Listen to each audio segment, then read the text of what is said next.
তাকদিরে কিছু থাকা বা না থাকার ব্যাপারে চেষ্টার ভূমিকা কেমন? চেষ্টাটাও তাকদিরে আছে। চেষ্টা করেন নাই, কিসমত খারাপ আপনার। চেষ্টাটাও তাকদিরে লেখা আছে। আপনি যদি চেষ্টা করতে পারেন নাই, তো বোঝা গেল আপনার কিসমত খারাপ। চেষ্টা করেন, এই জন্য চেষ্টার ভূমিকা এটাই। চেষ্টাটাও লেখা আছে। এ লোকে চেষ্টা করবে। অনেক সময় আমরা দেখতে পাই কেউ কোনো চেষ্টা না করেই অনেক কিছু পেয়ে যায়। হ্যাঁ, চেষ্টা করলেই পাবেন তা নয়, আবার চেষ্টা না করেও পাবেন না তা নয়, পাবেন। আল্লাহ যাকে ইচ্ছে তা দান করেন।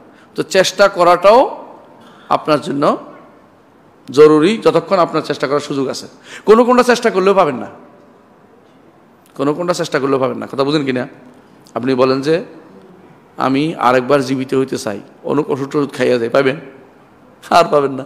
মরবেন, আর জীবিত হইতে পারবেন না। এখন আখেরাতে একবারে উঠবেন।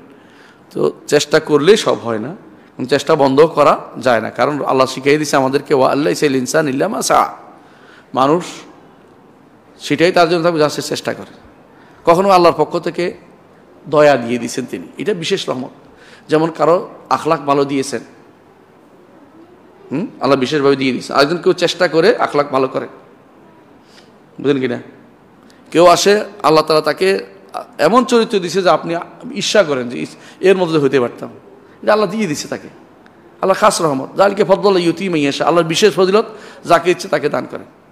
আপনাকে দেন না, এটা আফসোস করা দরকার। আপনি বুঝছেন যে এটা দরকার, আপনি ওইদিকে আগান, আল্লাহ আপনাকেও দিবেন।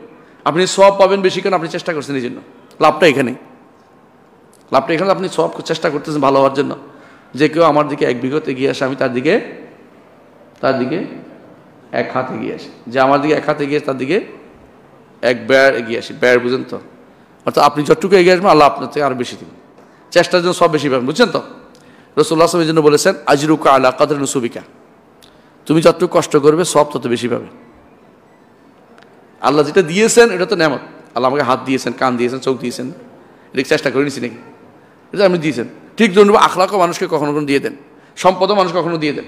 আপনি চেষ্টা করতে থাকেন ভালো কাজের জন্য, আল্লাহ তাআলা ভালো কাজের চেষ্টাতে সওয়াব পাবেন, পাইলেও সওয়াব পাবেন, দিলেও সওয়াব পাবেন, না পাইলেও সওয়াব পাবেন, নিয়তের কারণে সওয়াব পাবেন। সুতরাং আপনার চেষ্টা বন্ধ করার জন্য আল্লাহ ইসাইল ইনসান ইল্লা মা সা, আসলে বুঝছেন। আবার কেউ শত চেষ্টা করে হালাল পথ থেকেও কিছু পায় না, হালাল পথে থেকেও কিছু পায় না, না পাইলে বলবেন যে এটা আল্লাহ তাআলা আমার জন্য ভালো, এটার মধ্যে কল্যাণ আছে। যদি এমনও হইতে পারে যেটা আল্লাহ বলে দিয়েছেন, ও আল্লাহ কোরআন কারীম বলছেন যে কাল্লা ইন্নাল ইনসানা লা ইয়াতগা আর রাআহু ইসতাগনা, মানুষ সীমা লঙ্ঘন করে যখন সে ধনী হয়ে যায়। আল্লাহ আপনাকে বাঁচানোর জন্য এটা করেনি, আপনি আপনাকে বাঁচিয়ে দিচ্ছেন যে আপনাকে এটা দেন নাই। এ দুয়ের সমন্বয় কীভাবে করা যায় একটু বলতেন। বুঝছি, আলহামদুলিল্লাহ, আশা করি বুঝছেন।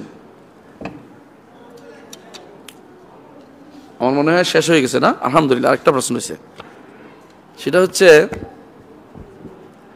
একটি মুসলিম স্কুলের প্রতি মাসের 15 তারিখে পার হয়ে গেলে বকেয়া টিউশন ফি এর জন্য অতিরিক্ত 100 টাকা জরিমানা যুক্ত করা হয়। আমার প্রশ্ন হচ্ছে, বকেয়া টাকার উপর আরোপিত চার্জ সুদ কিনা? যদি সুদ হয় তাহলে এটার বিকল্প কি? জাযাকাল্লাহ খায়ের। বিকল্প প্রথমত এটা সুদ না, জরিমানা সুদ না, জরিমানা হচ্ছে অর্থদণ্ড বলে এটাকে, আর্থিক শাস্তি। তো কেউ যদি ভুল করে তো শাস্তি দেওয়াটা সলবে সালাইনতে প্রমাণিত আছে। আবু বকর রাদিয়াল্লাহু আনহু তিনি বলছেন, যারা আমাকে যাকাত দিবেন আমি সেটা নিব, অনুরূপ যাকাত অর্জন করে নিব। ওইটা কি জন্য নিছেন? আর্থিক দণ্ড হিসেবে। কথা বুঝছেন? আর্থিক দণ্ড অবশ্যই যে কোনো প্রতিষ্ঠানে আর্থিক দণ্ড নিতে পারে, তবে সেটা যেন একটা জুলুমের পর্যায়ে না যায়, জুলুমের পর্যায়ে না যায়। ধরেন 100 টাকা, এটা কোনো খুব বেশি না, 200 টাকা, 300 টাকা হলে, 500 টাকা হলে বেশি। মানে সেই জন্য বুঝে যে টাকাটা আসতেছে, ভুল আমি যেন টাইম মতো পরিশোধ করি। আপনি যদি কোনো এটা বন্ধ করে দেন, প্রতিষ্ঠান চালানোর জন্য আপনি পারবেন না। অনেক সময় দেখবেন যে 2 ঘন্টা পরে আসছে হুজুর। টিচাররা আপনি কোনোদিন বলতে পারেন, উনি আঙুল টিপ দেয় না, আবার আসবে দেরি করে একটা দিবে। তো ওদের ঠিক মতো টাইম মতো আসে, জরুরি। প্রতিষ্ঠান পরিচালনার জন্য স্যালারিটার থেকে জরিমানা টাকা কাটা হবে, জরিমানা নেওয়া হবে, এগুলি কী হবে? বৈধতা আছে, কারণ এটা হলো শাস্তিমূলক অপরাধ। তবে এটা খেতে পারবে না। শর্ত হচ্ছে এটা যিনি কাটছেন প্রিন্সিপালও খেতে পারবেন না, অথবা প্রতিষ্ঠান দাতারাও খেতে পারবেন না। এটা কি করতে হবে? এটাকে জনকল্যাণমূলক খাতে দিয়ে দিতে হবে।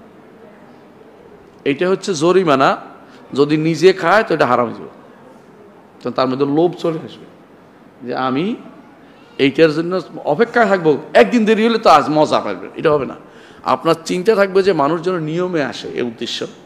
চিন্তা যেন ওইটা না আসে যে হ্যাঁ মানুষের টাকা কেমনে আমার পকেটে আসবে, জাসার যেন আসে, মানে শুধু লালুস যেন আসে, টাকাটা কেমনে বেশি করে উদ্ধার করে, এই চিন্তা যেন না থাকে।